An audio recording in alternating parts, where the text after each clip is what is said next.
Segurança do trabalho na construção civil, aula 2. Recapitulando, na aula passada a gente viu sobre a parte introdutória da segurança do trabalho na construção civil, a parte dos alguns riscos, o avanço da construção civil dentro do nosso mercado, os atrasos também que a gente tem perante a empresa, que tem aquela questão da economia de custo. Seguindo, aula 2, vamos falar essa aula sobre a legislação e a Lei 6.514 de 77. Conceito e hierarquias na normatizações. A sociedade é regida por algumas regras de comportamento, ou seja, leis fundamentais no ordenamento social. Entre outros bens protegidos pela legislação está a vida. E para garantir a nossa segurança e sobrevivência, existem regras específicas que devem ser aplicadas. Dentro da construção civil, da mesma forma. Ou seja, se você admite contrata um colaborador para dar trabalho dentro da obra, o mesmo tem um valor superior a todos os bens materiais que tem ali presente. Ou seja, se o mesmo entra com saúde, ele tem que sair com a mesma saúde que ele entrou, porque ele só está ali para poder vender o trabalho dele, não para vender a saúde do mesmo.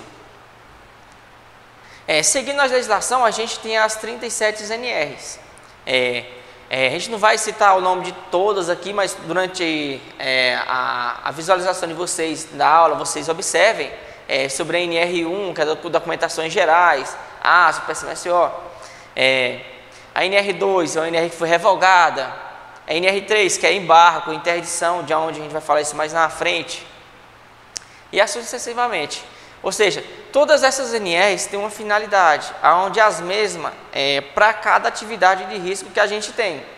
Dentro da construção civil, a gente vai ver desde a NR1, a NR6, que é a de EPI, a NR5, que é a CIPA, a NR10, a NR11, que é de transportes e armazenamento de materiais, a NR18, ou seja, são várias NRs que envolvem dentro da construção civil. Vamos ver também as NR do PPRA, NR9, PCMAT, o PGR, PGRS. Dentro dessa legislação, você pode observar aqui, nessa pirâmide, que a gente tem os decretos regulamentares, instruções ministeriais, portarias, ordens de serviço, leis ordinárias, provisórias, leis de delegações e mais, leis complementares, Tratado Internacional sobre o Direito Humano, emendas e constituições, mas tudo isso está abaixo da Constituição Federal de 88, ou seja, todas essas outras legislações atendem a ela, ou seja, não pode fugir da mesma. O artigo 55 incumbe ao órgão de âmbito nacional competente à matéria de segurança e medicina do trabalho, da onde mesmo vem o quê? Estabelecer nos limites de suas competências normas sobre aplicações de preceitos desse capítulo, especialmente referidos no artigo 200. Da onde ele vem o quê? Coordenar, orientar, controlar e supervisionar e fiscalização, onde não adianta você dar um EPI para o colaborador, é função do empregador fornecer, mas é função também do empregador dar o treinamento, instruir o mesmo ao uso e fiscalizar se ele está usando e fazer a troca correta, aonde dentro de um acidente do trabalho, o primeiro material a ser exigido é uma ficha de EPI. Conhecer a última instância dos recursos voluntários ou do ofício, das decisões proferidas pelo delegado regional do trabalho e em matéria de segurança e medicina do trabalho.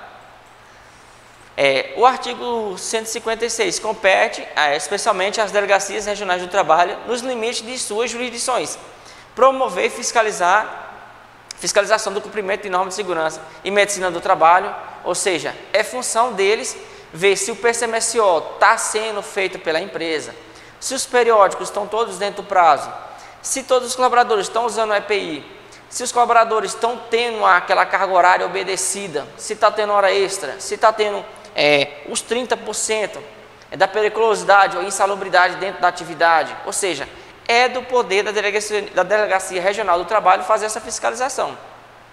Adotar as medidas que se tornem exigíveis em virtude das disposições desse capítulo, impor as penalidades cabíveis por descumprimento das normas contidas dentro desse capítulo. Ou seja, essa fiscalização da Delegacia Regional do Trabalho é para poder fazer a questão de um embargo, se a mesma não estiver atendendo, para resguardar esses trabalhadores, se o mesmo estiver sofrendo um trabalho análogo, ou então se ele estiver sendo lesado perante a empresa.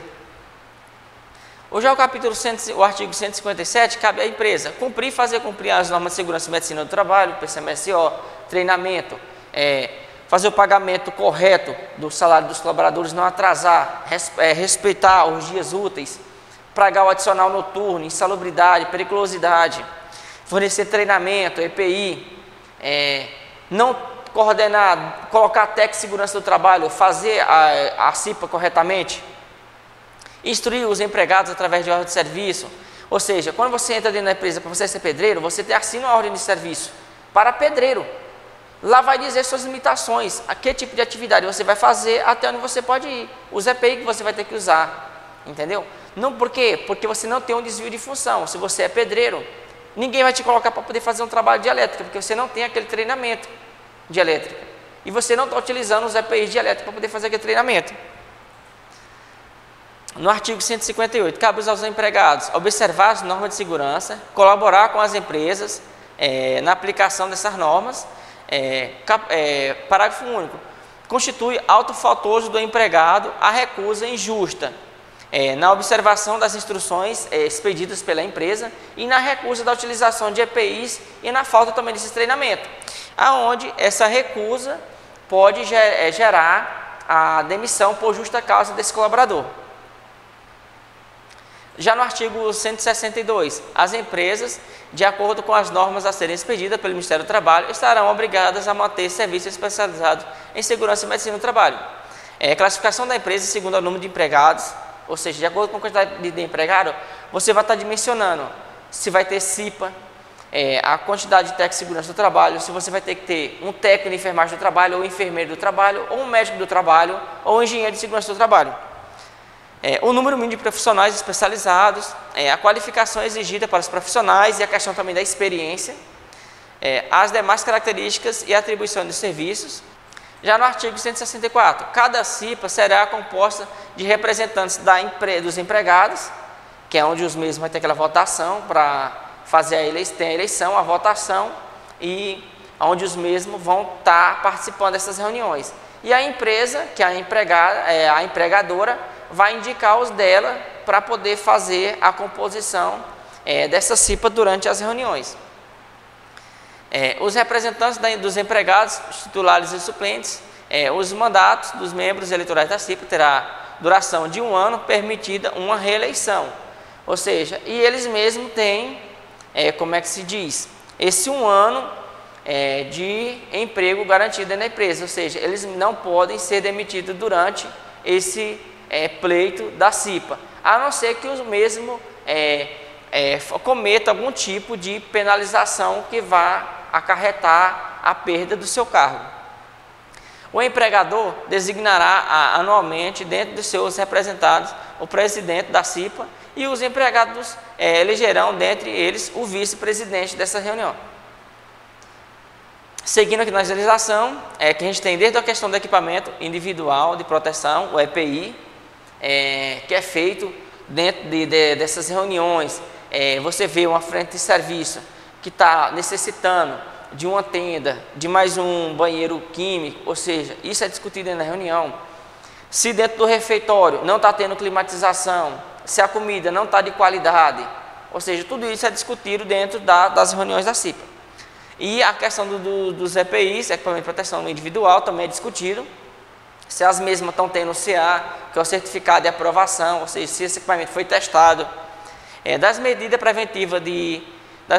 preventivas de medicina do trabalho, das edificações, se são pavimentadas, se as mesmas forem apenas com solo, brita, se é feito a passagem do pipo, se está sendo molhada para que não seja levantada aquela poeira para os outros colaboradores, se é fornecido também protetor solar, protetor auricular, da iluminação, se é uma iluminação suficiente para fazer aquela atividade, porque a falta de iluminação pode acarretar tanto na perda de material, perda da produção, perda da qualidade e também ocasionar um acidente. Do conforto térmico, questão do controle de temperatura, dentro do ambiente, das instalações elétricas, se está tendo alguma exposição ao choque, ou então a um fio exposto para que você tenha um tropeço, alguma coisa assim. Dos movimentações e armazenamento de materiais, para que não tenha sinalização, da onde você tenha as pás carregadeiras, da onde você tenha as pás cedeiras de guincho, ou seja, sinalização desses materiais de caçamba. Das máquinas e equipamentos, checklist, se você está fazendo um checklist correto desses equipamentos, se é mensal, se é semanal. Das caldeiras, fornos, recipientes sob pressão, se você está fazendo acompanhamento desses medidores de pressão, está dando manutenção nessas máquinas e equipamentos. Das atividades insalubres e ou perigosas, fazer o acompanhamento, a reciclagem desses trabalhadores e ter sempre presente a FISC desses materiais perigosos dentro da obra. O certificado de aprovação, né, que a gente já citou até agora, né, que é o CA, que é conhecido, tem botas, óculos, capacetes, sinal de que foi um equipamento testado. Ou seja, se tiver uma batida nesse capacete, ele vai resistir à quantidade correta de peso. Esse óculos, ele vai parar algum cisco, algum faísca de alguma solda. E tudo isso é fiscalizado dentro do Ministério do Trabalho e Emprego, a fim de garantir a qualidade e funcionalidade do equipamento de proteção individual. E nessa segunda aula a gente fica por aqui. Obrigado e até a próxima.